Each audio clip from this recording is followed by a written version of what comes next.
Hi everybody, all my followers, be welcome to another video. So the video today is on this little Skoda Citigo, and as you have just seen, I've just came back home from a test drive, just try to understand exactly what the car does, and I will explain you exactly what the car does. So the car is fitted with this, I don't think this is the SG, this sounds, the way it changes gears, it sounds just like a normal automatic gearbox. Bear in mind, I have not even opened the bonnet. I literally just started the car, went for a drive. I couldn't really see what was wrong initially with the car, so I rang the guy that brought me the car, and he explained to me exactly what he does. And then yes, I could replicate the problem, and I could replicate the problem up to the point where the gearbox light came on. And what the car does is the following: when you start to drive, so if I turn it off now and I start to drive in automatic, it changes gears just fine, up and down, no problems at all. As soon as I touch the gear lever to the manual mode, that's it. What it does is, so if I'm in automatic and I do this or this, you will change a gear, and if I try to change to automatic, it changes gears up and down. The screen carry on shows me D1 or D2, I think, and then it gets to a point. No, the screen gets stuck, if I recall correctly, whichever gear you are going on, you are driving on. As soon as you flicker these back, forward, forward, back, or you try to,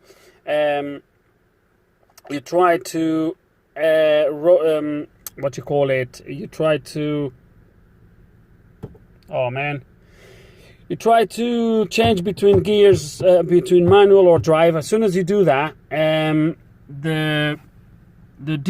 D whatever gear it is just gets stuck in there, and then the car pretty much stops responding to the gears, and then it jumps into a D2. And when you drive, it doesn't go above D2. It just stays on D2. But changing this, try to go to manual. I don't know if this is supposed to show manual in there, or the D should go off and should just go to gear. I'm not sure. I'm not familiar with this car whatsoever. Never worked on one. So let's try to understand what's wrong with this. And yeah, but with that code we have some lights. So let's gonna scan the car and see what faults it is reporting. And it just might worth to mention that apparently someone already had a look at this, and the guy was told this is a wiring issue between the ECU and the gearbox. Not really sure. So let's quickly go. We don't have an engine light, but let's just quickly go to the engine.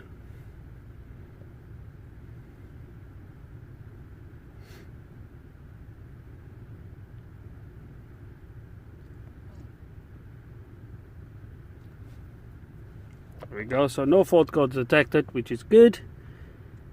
So let's kind of go to my transmission then, see what the transmission is complaining about.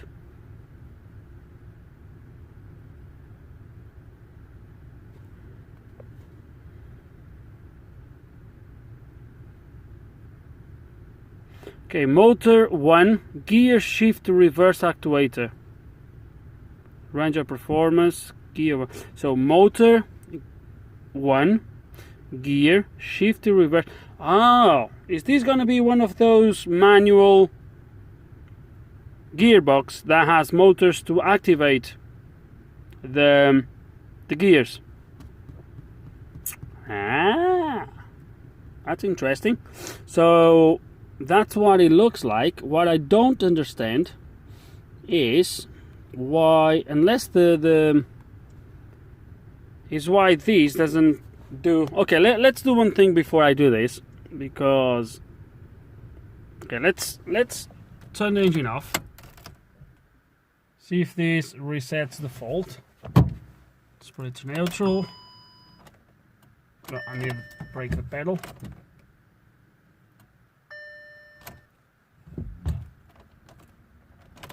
Why is it not starting? Huh. Scared me now. So do we still have that fault? Yes, looks like we do.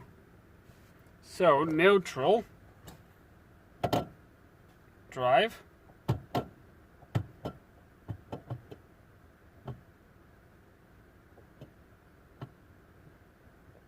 so this is supposed, there we go, so this is supposed to change to, you can't really see the light, but when I go, you see the M illuminates when I do this. Obviously we are stationary, we still have a fault, but now that we have the fault, let's gonna do one thing here quickly. Okay, let's go to trouble codes. Okay, so we know this fault now, so let me actually, hold on a second. So I just wanted a record, take a picture with my other phone. Let's clear these faults. Let's see if that fault comes back. Ooh.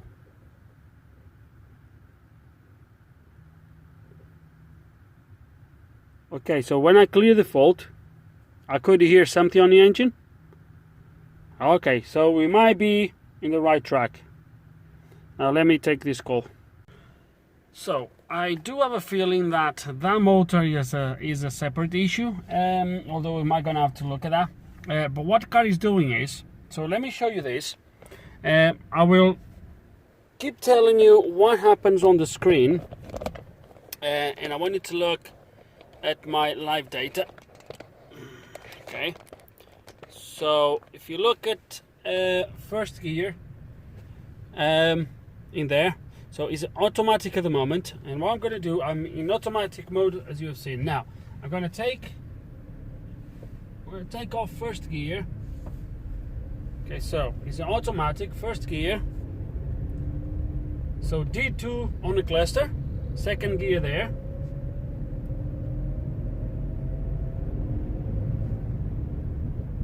D3, and as you can see in there, I'm going to have to slow down a little bit. So D2 now.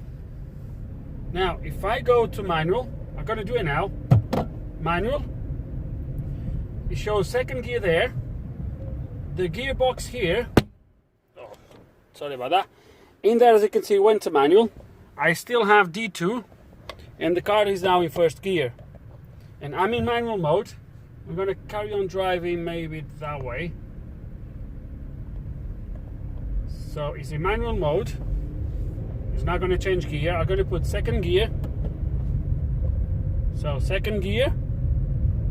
And on the cluster shows D2.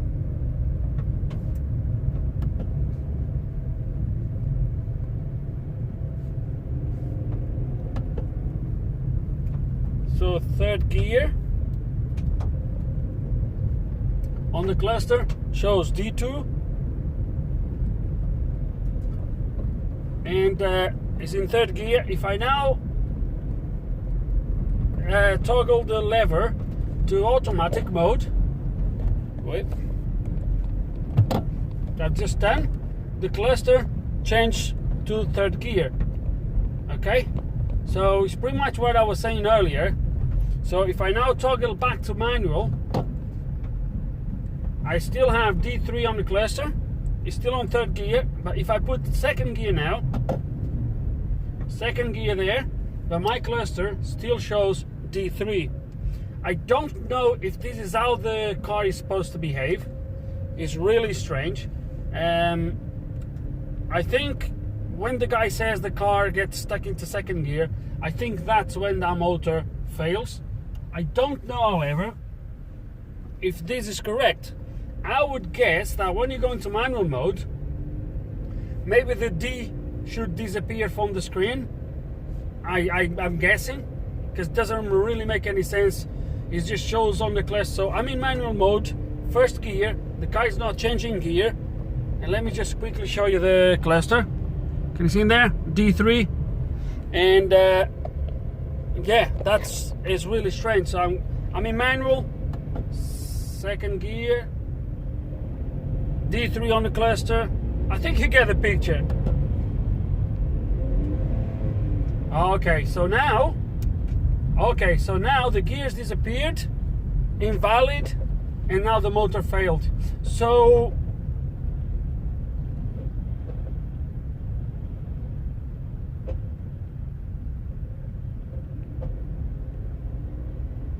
can hear the gearbox try to engage the gears. Let me go to neutral.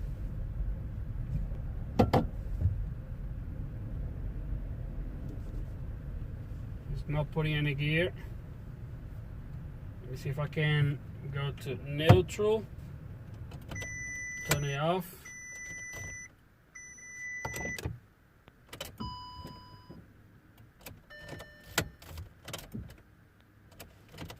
Come on.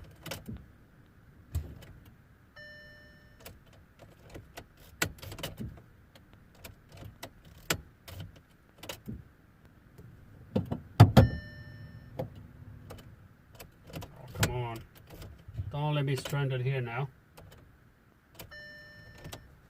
Really? You never told me, because that's passive and sporadic. Let me see if he's still. Yeah.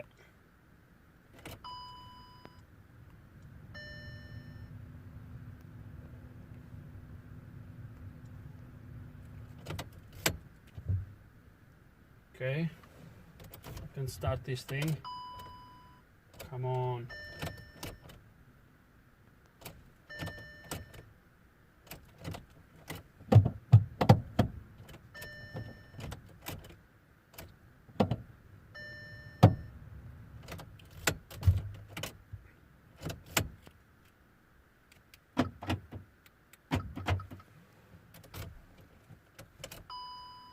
Why did I come for a drive now? Oh, come on. Right, let me see if I can get these out of the way. Okay, and the positive cable on the battery was not tied properly, so I managed to swivel it and pull it out, put it back on, and the car obviously tried to do something. Anyway, disengaged, I guess, the neutral or whatever he did. I managed to get it started, and I'm now on the way home. And man, I nearly thought I would have to walk all the way home. And because I got no tools, no nothing. Anyway, let's go back home and let's figure out what's going on with this motor. What's going on with the cluster, why it doesn't show manual mode. I'm not really sure how this is supposed to work. It definitely changes the gears okay, but obviously it does what you guys have seen. So managed to get home. Now I'm gonna have to move that one that's been dropped while I was out. Now he's not engaging. I think when he goes into this sort of limp mode, he doesn't engage reverse now. It shows reverse in there, but he doesn't engage reverse. Okay, so I think I'm gonna have to push it by hand, I think, and try to see if I can pull it back there. So I can put this one in there. He's only engaging first and second. I already tried to clear, it doesn't matter. We know we have a problem with those gear selectors, gear actuators. So we're gonna have to get to it and try to figure out what's wrong in there. But yeah, it was a little bit scary because I was not too far, but probably about 2 or 3 miles away from here. And I thought I'm gonna have to walk home, then I'll have to find a way to bring these home. Oh, it was a little bit scary because I hate this stuff. When you get stranded like this.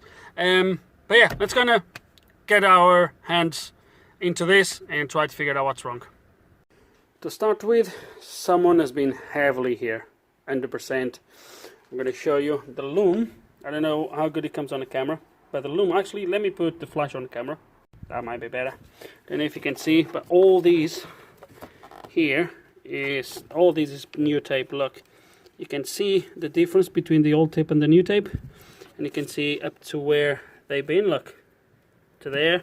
So these loom all the way up to these 2 plugs, which is the plugs that goes to all the motors, etc. And it comes here also to the starter motor, and then engaged on 2 plugs here at the top. All of these has been opened.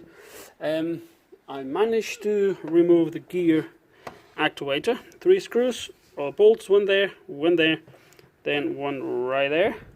A little bit tricky to remove without taking these coolant pipes, because it's really on the way. You need to twist it, and it is not easy, but it's doable. As you can see, I've done it. And the first thing I've seen, I don't know how good I'm going to be able to show you this. I don't know if this is normal. I don't think it is. Let me zoom this in. There it is. Can you see how worn this first one here is? So if I move it to there, they are all aligned up here. And look how worn this one is in there. I don't know if this is normal. It's definitely worn. I don't know how good you can see it. I don't know if this is normal. He told me the gearbox was checked and nothing wrong with the gearbox. This is definitely not right. Might not be causing any issues yet. It might be that the motor still has enough travel to do whatever it needs to do. Or it could be that's the cause. I already have the motors on the bench. We're going to have a quick look, see how it works, dismantle everything, and see if we find anything wrong. And here it is. So this goes on the gearbox like this. Okay, can't really see it, can you?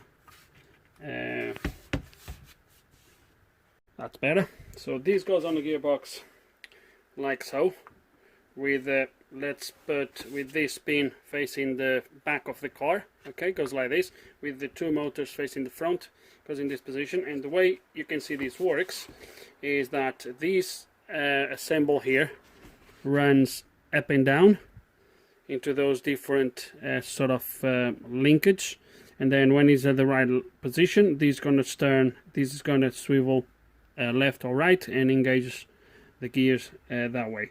So looks like something might be wrong with this. I've noticed straight away that the cap here was not there, and I was wondering what this is. This is like a breather. It's a straight connection to the inside, and that was missing. So we'll have to put something here. These motors are going to be those motors with Hall effect sensors.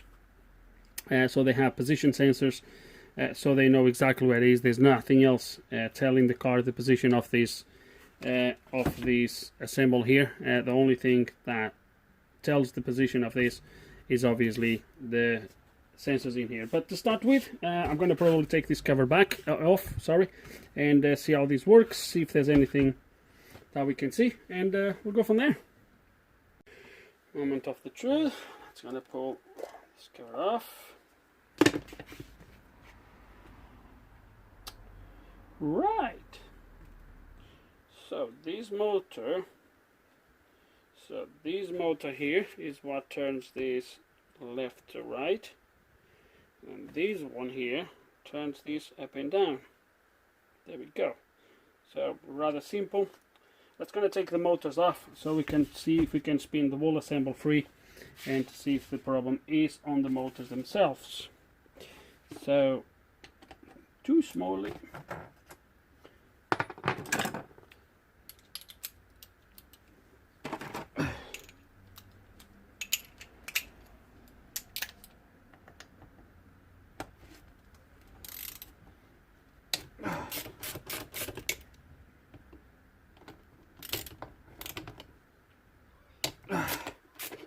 Let's gonna take both out and see what we're dealing with.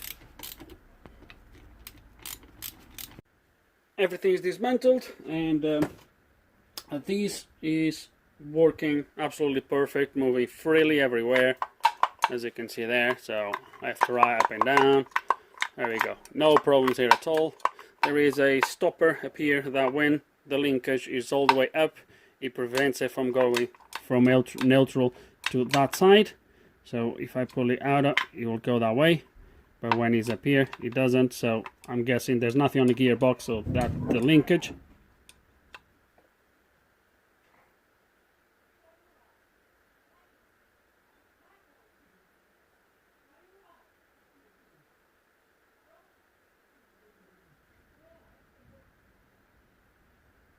Hold on guys, something happened to the neighbor.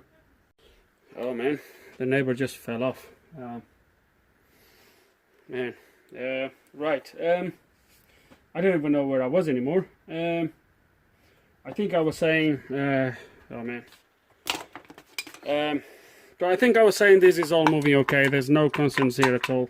The motors, however, I don't know which one is motor 1 or motor 2. However, I think I can easily guess which one is. Look at the difference on the inside of these two housings. Can you see the difference? I think you can. So that's the housing, that's the motors, and you can easily see which one is which, because I don't know if you can see actually, but yeah, but this one here is a little bit dirtier on the inside. You can't really see too much, but it is a little bit dirtier, and the brushes are a little bit lower than this one. I'm just going to show you the one that's good, if you will. As you can see, when you look at the brushes in there, that is the thingy. So when you look at the brushes in there, you can see they move, they follow, like you see, they are free. And there's a little bit of material left on both of them. The other one in the other end, I'll show you. They are a little bit lower, but they're still moving okay, like you can see there. So they still move okay. Let's see, let me see if I can move that one.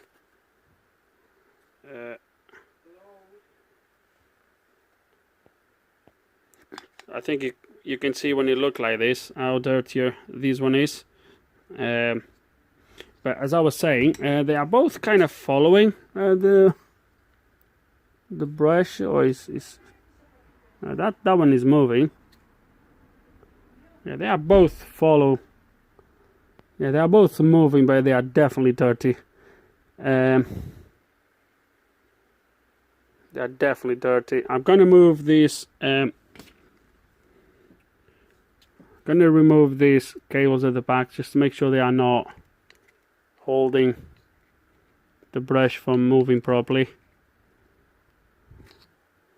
Put them in a different position perhaps. And we're going to clean everything. We're going to give it a good wash just to make sure these are not getting stuck anywhere.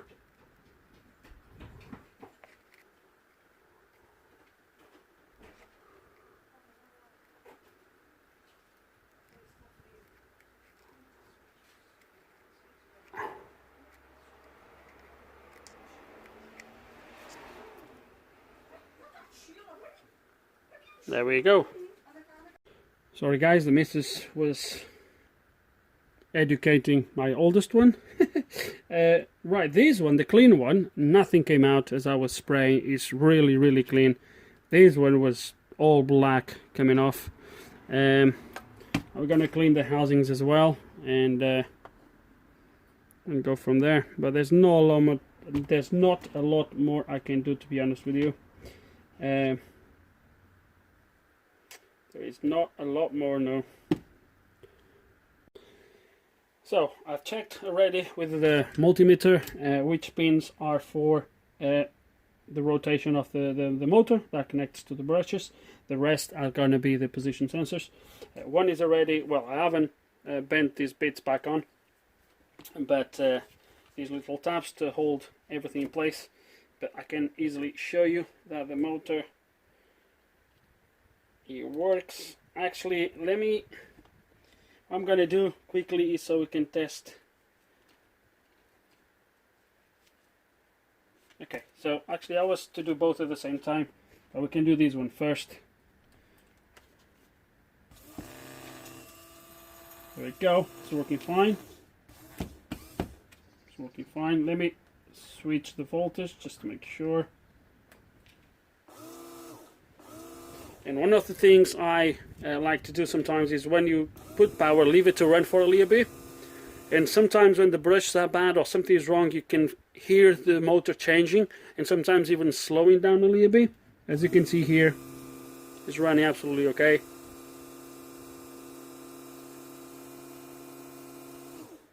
Okay, and just remember, these motors, they never run for this long. They only run for a split of a second to obviously move that up and down and do whatever, but they never run for this long. So now we're going to put this one back on as well.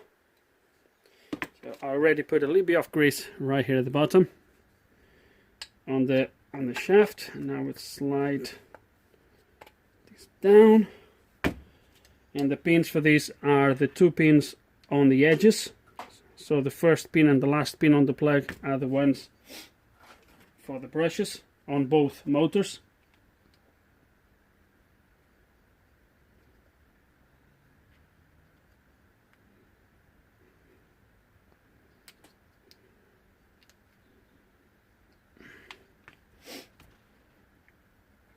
Let's kind of rotate to one side.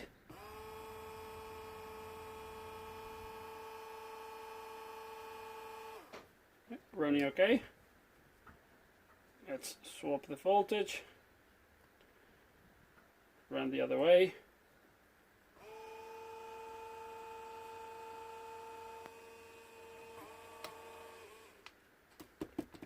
Runs okay.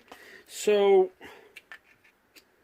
that's going to reassemble everything, grease up everything, and I need to put these tabs back in to hold the motor in place and see what happens. Started to put everything back on, and I might just show you as curiosity that the clutch actuator is actually new. So this actuator is brand new, and the way I can see it is right there. Can you see there on the plastic molding? 22. So that's 2022 month. You can't really see it properly there, but let's see if I can clean that a little bit. Can you see that? No, you can't really see. It's 2022. The camera doesn't really capture, and it looks like 7th 2022. That's when this plastic cover has been molded. So the actuator, it looks too clean, to be honest. So the actuator is already new. Don't know if in an attempt to sort this, or maybe a completely different issue. Everything is back on in place. I put a cover there. This cover is not just blocking it. I drilled a tiny hole here at the top, so to allow it to breathe. Unfortunately, the clips for these plugs are broken, but it is what it is. I put it as best as I could, and now it's time to put the battery and all that good stuff, and then go for a test drive, I guess.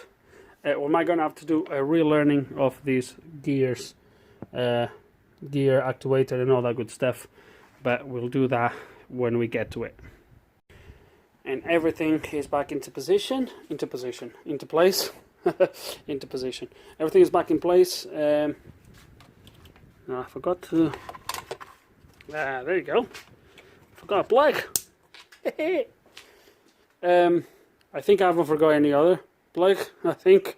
Hopefully I didn't. So everything's back into place, and now it's time to turn the ignition on and see what happens. And I think it's going to be probably a good idea at this point. Okay, it's in neutral. That's okay. I think it's going to be a good idea to do a learning of the gear position of that selector or actuator. So it's going to be probably base settings. Is that going to be that? Gear selector. I thought the gear selector is going to be this one here. I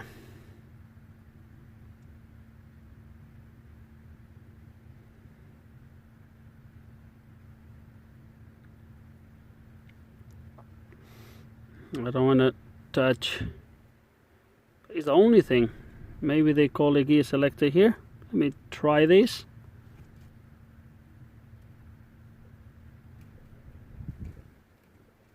Yep.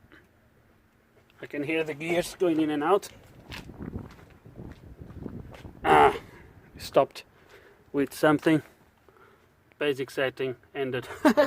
I could hear, I was just about to go and show you. I could hear the motors going back and forth. I could hear that assemble working, but obviously it's finished, so we're just gonna press exit, and now let's gonna clear these trouble codes,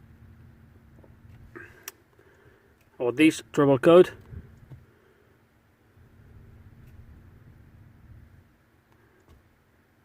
Okay, and now we're gonna go for a test drive, but not before I put this on my seat, in case if I need to get the battery unplugged again. Right, let me get these keys out of here. Okay, so what I'm going to do now, guys, is literally, it's dark now, but I'll go for a drive. I might stop on the way if everything is good, or if we see any problems. I don't know yet. I'll just do the usual. So let's go.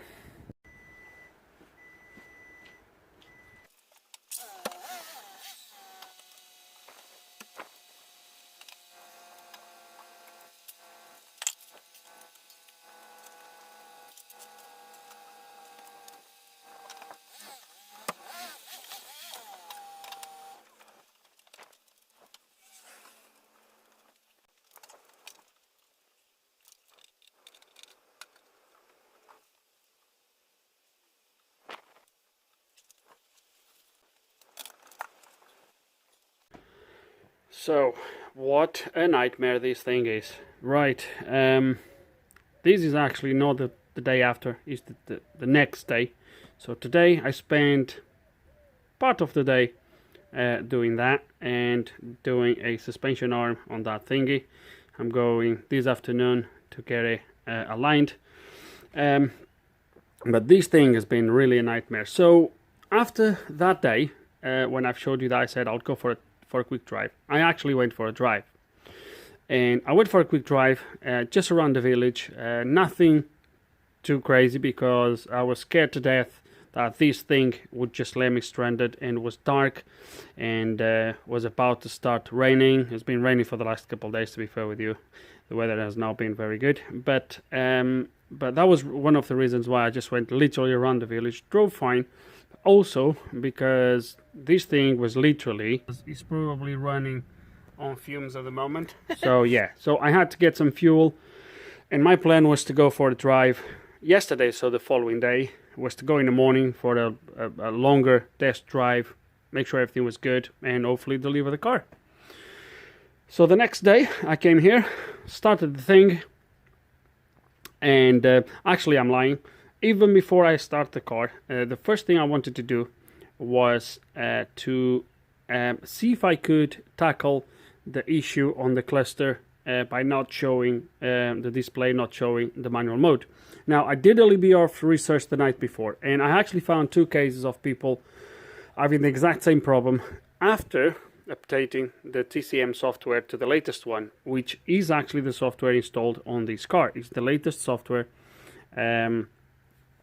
available for this TCM, and I found online scans, etc., information that this was the problematic software, that once you updated, the cluster stops showing the manual mode, or it does exactly the same as this one is doing. And I found 2 or 3 people complaining about it. Apparently one of them managed to fix the problem somehow, or the dealer managed to fix the problem somehow. The comments in there is that probably the TCM has been reflashed back. Unfortunately, there is no scan after that showing which software is there. So I just thought, let me have a go at this and see if I can do anything. So what I've done, I've connected Otis, as you can see, and I flashed the TCM. Now for this car, before I flashed the TCM, I made sure I have the exact same software, so if things would go south, I could just reflash back the one that was there, and I did. I had 5 softwares for this, which one of them was the software that's installed in there now. So I've tried all the other softwares, different codings on each one of them, and is a no-go. So all the other softwares, either they are for a different TCM, maybe the TCM has been also changed over the years to a different model. Look, I'm not sure.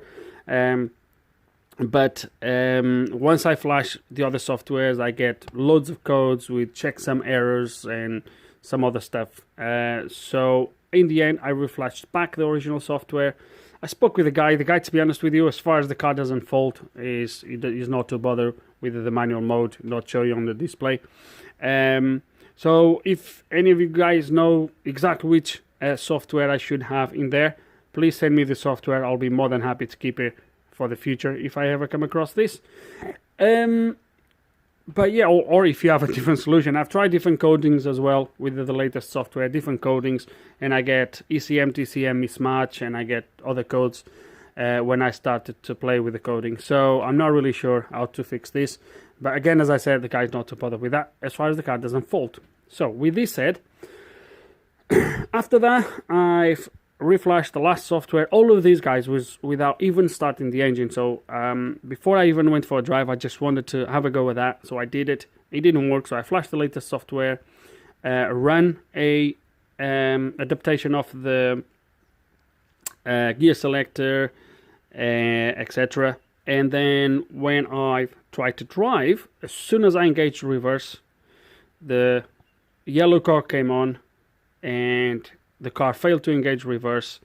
And when I've tried to go forward, he went in limp mode straight away, engaged first gear, he would go forward, reverse would not engage. At this point, the same code as before. The motor one, performance, whatever. And after that, I've tried disconnect the battery. I've tried everything I could think of, clear codes, on and off, reset the box, the TCM with the tool. I've done everything I could, and the thing would not move. So what I've done is I went onto those two plugs at the top of the TCM, because the plugs that connects to the motors underneath, it comes up to, there's a kind of a loom that comes up to the top, and then there's two plugs in there. So I figured out which wires were for the motors, for the gear actuator, and I just, using the power probe, which is still there on the floor, okay, I've just actuated those motors manually, just random back and forwards, this and that. And once I've done that, I connected everything again, went into the car, and boom, it starts to work again.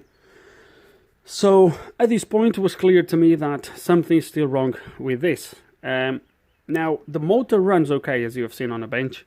I have no concerns about that. The thing it can be though is it could be the sensor. It could be the sensor that is not reading right or is faulting somehow, and when the TCM activates the motor actually spins, but the sensor doesn't read properly, or look, I don't know, it could be 1,000 different things.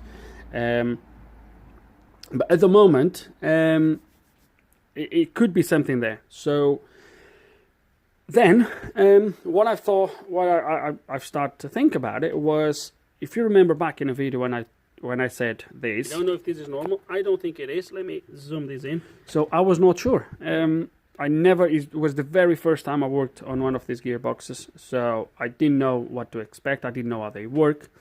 I didn't have any information about it, so I just thought, you know what? I know it's going to be a little bit off work, but why not? Let's going to take the box out. So I removed the gearbox because I want to understand exactly. So I dismantle everything again. I want to understand exactly what's going on with these forks. And if you remember, this fork was a little bit worn here, but that doesn't really make a difference because the actually gear engagement happens right here at the front. So as you can see on this thingy there, when you put it in place, so that's right at the front. So there is what pushes the forks back and forwards, or left and right, if you will. So these here, the only thing I've seen here that I didn't like is, if you look at these ones, they're all chamfered, every single one of them. They have at least little chamfer here, right at the back. And then the other ones, they do have a small chamfer as well, that you can really not see, but it's a small chamfer. And that is just to help, because when this moves left and right, obviously these are the front. At the front here, that's what pushes the fork, okay? But for the fork to move into position, this part here at the back needs to go inside here. And I believe the chamfer is just in case if this is not 100% aligned, it will slide in there. So because this was so sharp in there, I just thought, what if we chamfer these a tiny bit with the needle file, just to easy things a little bit. And I don't know if you can see there as well. You can see a tiny bit of a mark in there where this has been, this was not me, where this has been kind of touching over there. Now the way this works is there's 3 forks. So the bottom fork, when it moves that way, that's first gear. Then second gear. Then it comes into the middle fork. Third gear. Fourth gear. And then at the top, you have 5th gear that way, and that way is reverse. And might just be a coincidence, so when you push that way, because this is the bit that was really sharp in the corners, could it be that I was trying to move that way, it was not 100% aligned, and would do something like touch in there. You see it right there? It could touch in there and not slide into place. Look, it could be that, maybe yes, maybe not. What I'm gonna do, I'm gonna chamfer this a tiny bit with a needle file, and then we'll put it all back on. But I'm not going to reuse these actuators, and I actually have a hole here into bits. As you can see, everything is in bits, and but I'm not going to reuse it. I actually bought a used actuator. I spoke with the owner about it, obviously. I bought a used one from a 28,000 miles car, according to the seller, so hopefully we'll be in better shape. But that's the only thing I can think of, guys, is if it's the sensor. I can't think of anything else. It crossed my mind that it could be the TCM itself. Something inside electronically that is not powering the motors properly or something like that. But to be fair with you, the motor, when I activate the motor with my power supply, the motors don't draw much current. Obviously, when they go to the stop position, they draw about 6 amps, but that's with the motor under stress, not moving. But when it runs, it doesn't really pull too much. So, but that's obviously there free on the bench. I guess in there is going to have to be a little bit of effort. One thing also that we're going to do is I'm going to put new oil on the box. This oil had a little bit, you can't really see it now, maybe you can. Can you see all those shiny particles? All of that is metal.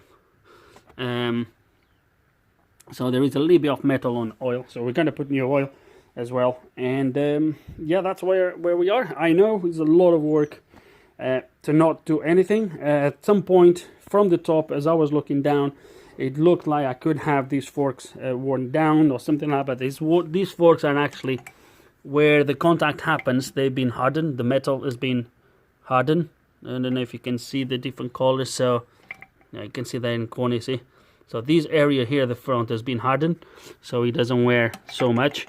But yeah, so at least I've learned how this box works, because I didn't know, which was a good thing. It's not too difficult to remove this box, to be fair with you, quite straightforward. If it was a big car, it was different, but for this, not too bad. And that's what we're going to do next. So what I'm going to do next is when I get the new actuators, it's going to be put the box back in, put new oil. Actually, I'm going to start to put the box in today.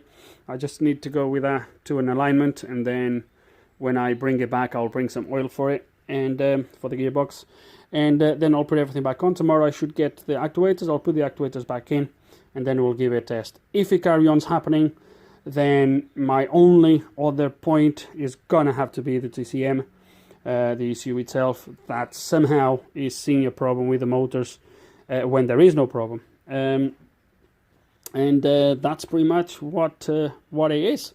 I think there is no point to be checking wiring or anything like that, because a wiring problem would give us completely different issues. But yeah, and that's where we are, guys. That's where we are. And I think I will see you when I have the bits after 30 minutes of me here talking. And right, so see you next time. Back into this. The Mazda just went. I keep saying I need to stop talking about the cars, and I keep doing it. Anyway, the Mazda just been picked up. You probably have seen a video for it. I was actually waiting for the phone to finish processing that before I start to record this. In the meantime, I've done a couple things in there, but I'll show you in a second. So I got the bits for it, and I don't know if this is why this car was scrapped for parts, or the car where this came from was from a Seat Me or something like that. But look what I found when I was looking at this loom. Look at that. Look at that. Would have been, this is the reason why the car was scrapped. Who knows? What I've done on this loom was, I should have done it earlier, but I didn't. So I've drilled 2 holes in here, and I put these cable ties, because obviously the clips underneath where these plugs hold, everything was broken. These motors, or this assemble, is a little bit more rusty, but if it comes from a 28,000 miles car, shouldn't be too bad. Scrap marks everywhere, a void seal in there. I've tested it with voltage on these pins at the edge. It goes left to right, up and down, no problems at all. I got new oil for the gearbox. That's the old unit, and I've done the mod I mentioned to you guys back in the video. I don't know if this is going to make any difference at all. I just thought that was a way too sharp corner, in my opinion.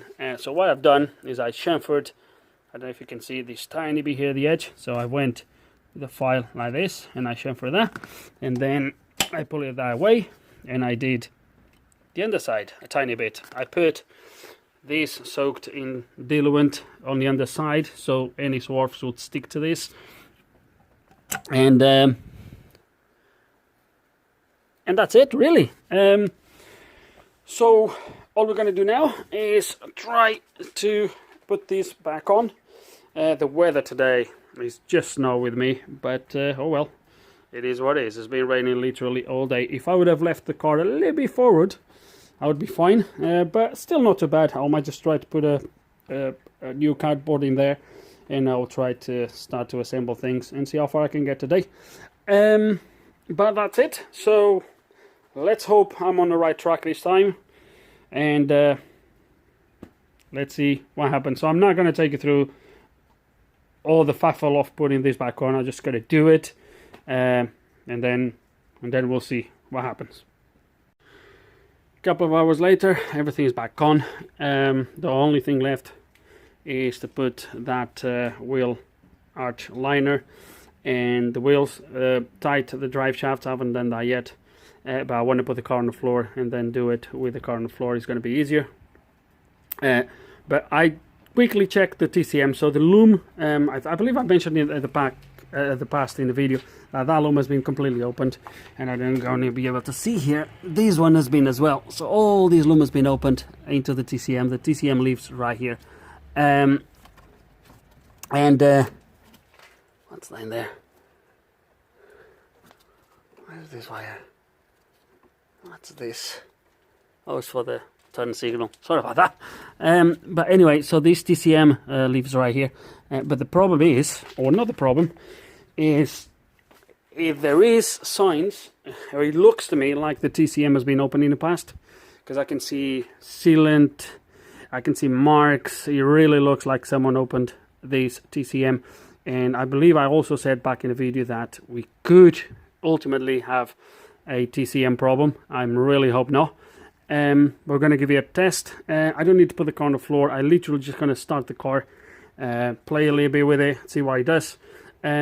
It's getting dark. I don't know if I'm going to have much time left, but I might still go for a drive today, and I'll see how it drives.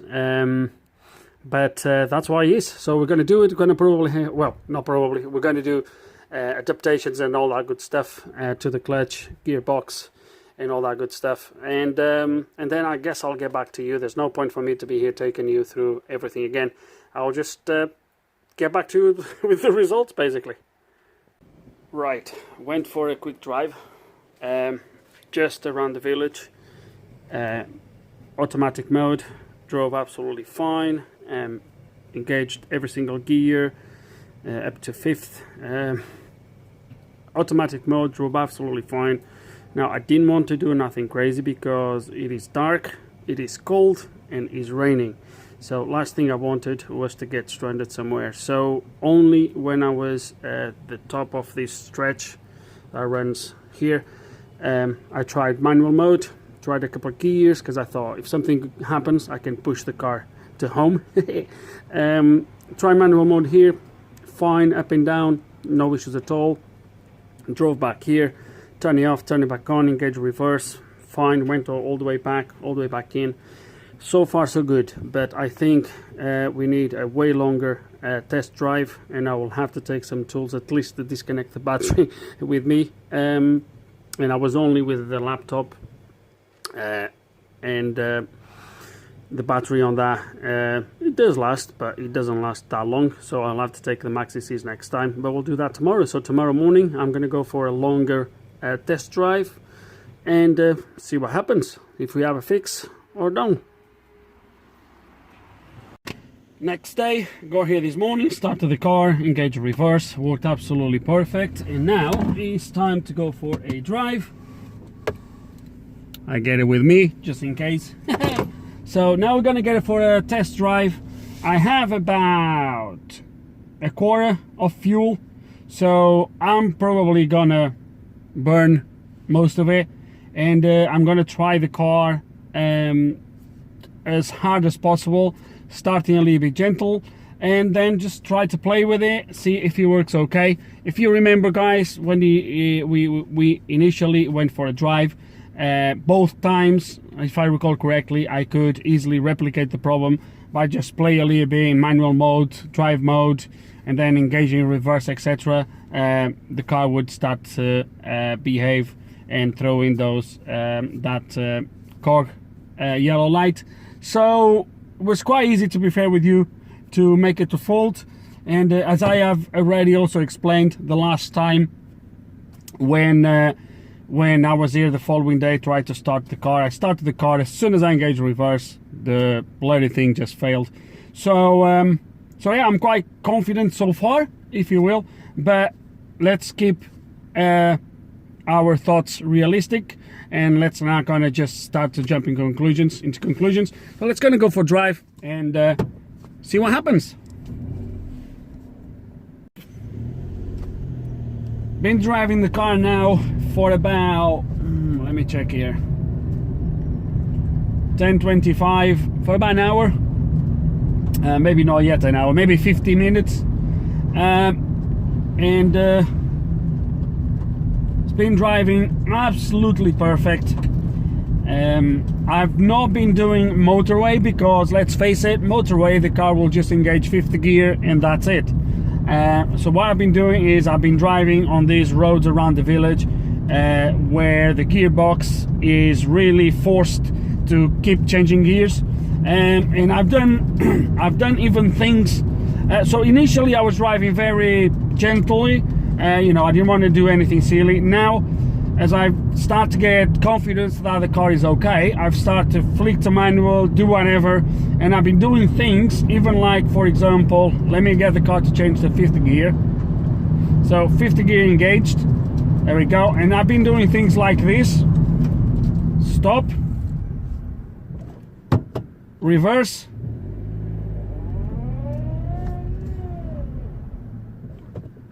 drive, off you go. I've been doing these a few times already, just to see if the car would switch gears okay, and so far, guys, it's been absolutely perfect and no problems at all. I'm not gonna deliver the car just yet. What I'm gonna do is, I'm gonna drive another 10-15 minutes. I still have a little bit of fuel left from the 5 liters I put in. I'm gonna drive the car a little bit longer now, and then I'm gonna drive home, let it to rest, and then maybe later in the afternoon I'm going to go for another test drive, but I'm not going to record that bit unless something else happens. I'm quite confident that the car is fixed. Now, whether the fix was the fact that we modified that fork on the gearbox, or was the replacement of the motors, the actuators, because we did both at the same time, we can't really tell. I think was the actuators. I don't think that chamfer of the forks on the gearbox made a real difference. Might be that I did, I don't know, I can't really tell you. I think was the motors. I could well put the old motors back in to see, or actuators, to see if the problem would come back, and that would obviously show me that the motors were bad and not the gearbox. When I looked at those forks, I just didn't really like the fact that that corner was so sharp, which means if the gearbox was trying to engage reverse, because that was on the fifth gear side, and it made a little bit of sense when the guy said it would happen most of the times when trying to engage reverse. Although when I was driving the car initially, it didn't just happen engaging reverse. It happened actually flicking between manual and whatever that was. But I don't think that made a difference. But I didn't like the fact that was so sharp, that corner, which means that shaft would have to be 100% aligned for that fork to slide into that slot. A little bit misaligned and would knock in there. And I believe the way the gearbox ECU sees when there is a problem is when it tries to move the motors into their position, and he sees a high current pulled by the motor without the motor reach the position. So if the motor is in the neutral position and it tries to, let's say, tries to switch to first gear, it needs to do, if I recall correctly, would have to do this. At the bottom, it would have to flick that way. No, that way for the first gear, I think. So if we'd have to put first gear, try to do this, and if the motor was trying to pull that way and would see a high current without the motor reaching the correct position, obviously we'll have a threshold. I don't know what threshold that is, but would mean the motor was stuck somewhere. So it could be that the motor was pulling too much current. We didn't measure that on the bench.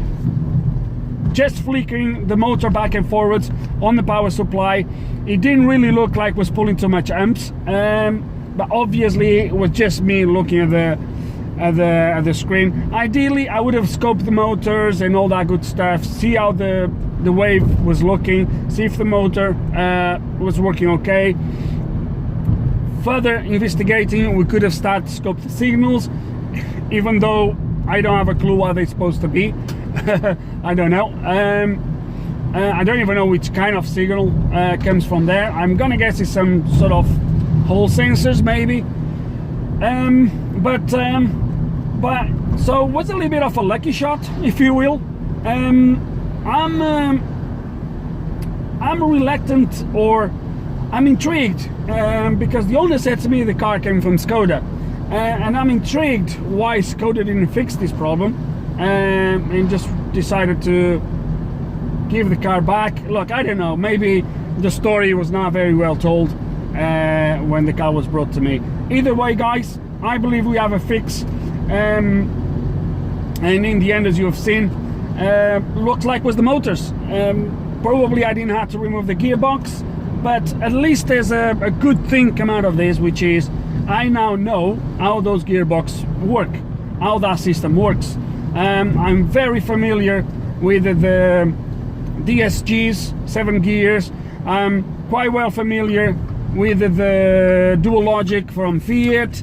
I'm a little bit familiar with the Ford, what they call it, Shift-tronic, whatever that is called, which is similar to these with 2 electric motors. This one, the ASG, was the first time I touched one of these. And so removing the gearbox was extra work, yes it was, but I gained some experience and I now know exactly how this gearbox works.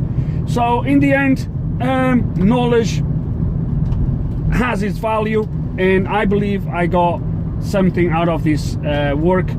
But mainly we fixed the problem, guys, and that's the main thing why I do these videos. And guys, I do these things, do these mistakes, if you want to look at it as a mistake, removing the gearbox and all that good stuff. I do these mistakes so you don't have to. So see that, look at it in the positive side. As I said, guys, I'm gonna drive back home. I'm gonna park the car later in the afternoon. I'm gonna drive again. I have another couple of cars there to work on, and we're gonna start on those. And unless, as I said, unless something happens, this is gonna be the end for this video, and we have a fix. That's it, guys. So with no further ado, I really hope you enjoyed the video. There's so many people walking their dogs around these roads every single day. So as I was saying, I really hope you enjoyed the video. Hope you learned something. I definitely did. If you do still have any questions or any comments, guys, just please put them below. And like always, thanks for watching.